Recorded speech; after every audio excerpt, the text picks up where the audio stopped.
Dave Morris from the Oklahoman. We're here at deadCenter Film Festival, 17th Annual deadCenter Film Festival with the Oklahoma City Museum of Art tonight for the screening of Creep, which stars this gentleman here, Mr. Judd Nelson. Judd, it's great to meet you. Thank you very much. It's a pleasure to be here. This is my first time to Oklahoma City. I dig it. What are your impressions so far?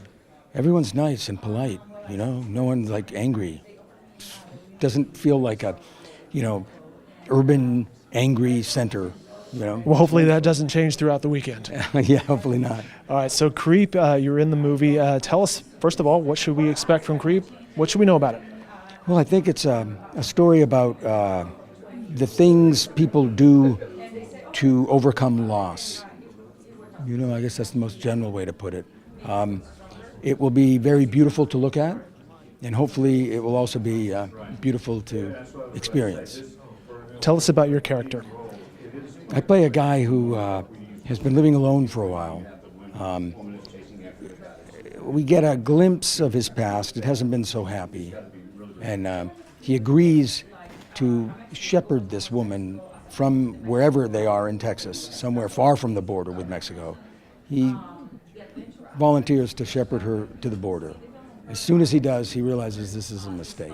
But, if you gave your word, you got to do it. Character you could dive into? Yeah, I think that all characters you can dive into. The thing is, will the material support the depth of your dive? You don't want to dive into a shallow end, you want to dive into a deep end. So, most films are made and broken in post-production. You always go into it with the best of intention. You think it's going to be this, and who knows? So I'm seeing it for the first time as well. So I was about to say, have you seen it yet? No, I saw a very rough version. When you do the post-sync dubbing and the looping, before they really put it together. And, so it'll be tighter and better and everything greater. How is this lady to work with here, Lamari? Lamari Nadal is great to work with, easy to work with. She comes with a lot, so you just have to react to it. I really found her a joy to work with, as I did Charlie Baker.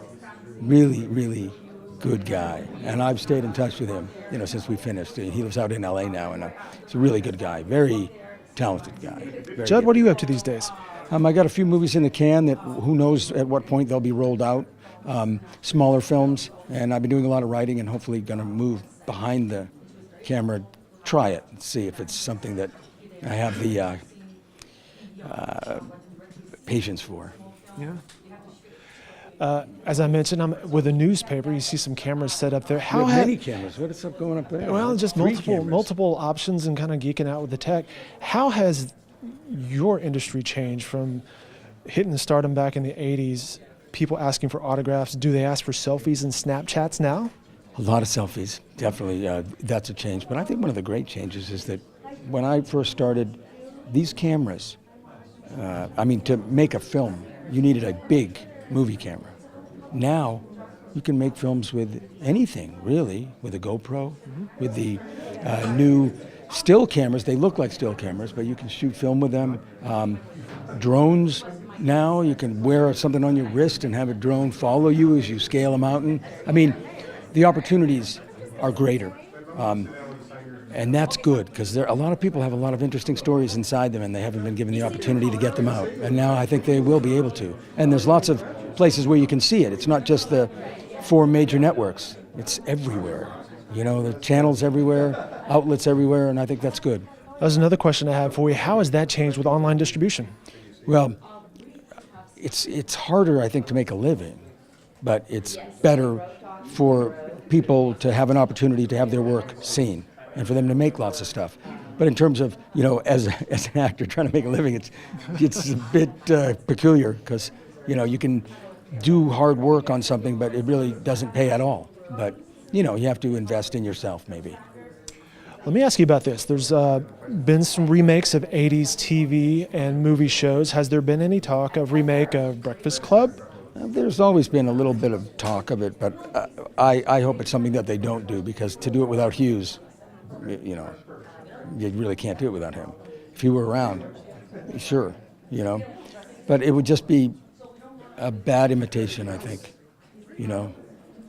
and that's a fast horse, you can't remake that. I think when they remade Psycho, it was rather odd because they did that shot for shot, and you wonder, well, why, you know?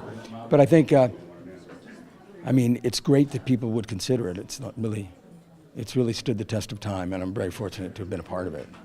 Talking with Judd Nelson, last question for you, sir. What keeps you going? What keeps you motivated in front of the cameras?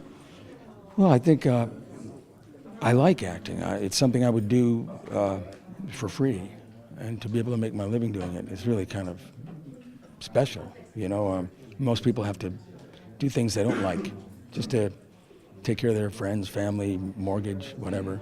And to be able to, I think anybody to do anything in the arts. If you feel like you want to do it, do it. I think success isn't a mountain peak. I think it's a plateau. I think there's room for everyone. No one has to get pushed out of the way for someone else to succeed. I think anyone wants to try it, they should do it. Because, you know, maybe all art is propaganda, but maybe we should use some more propaganda, some better propaganda, you know, get us out of the hole we seem to be stumbling into, you know. Well, Judd, welcome to Oklahoma. Congratulations on Creep. Hope you have a great time here. Thank you for your time, and best of luck with everything. Thank you, man. Thank you.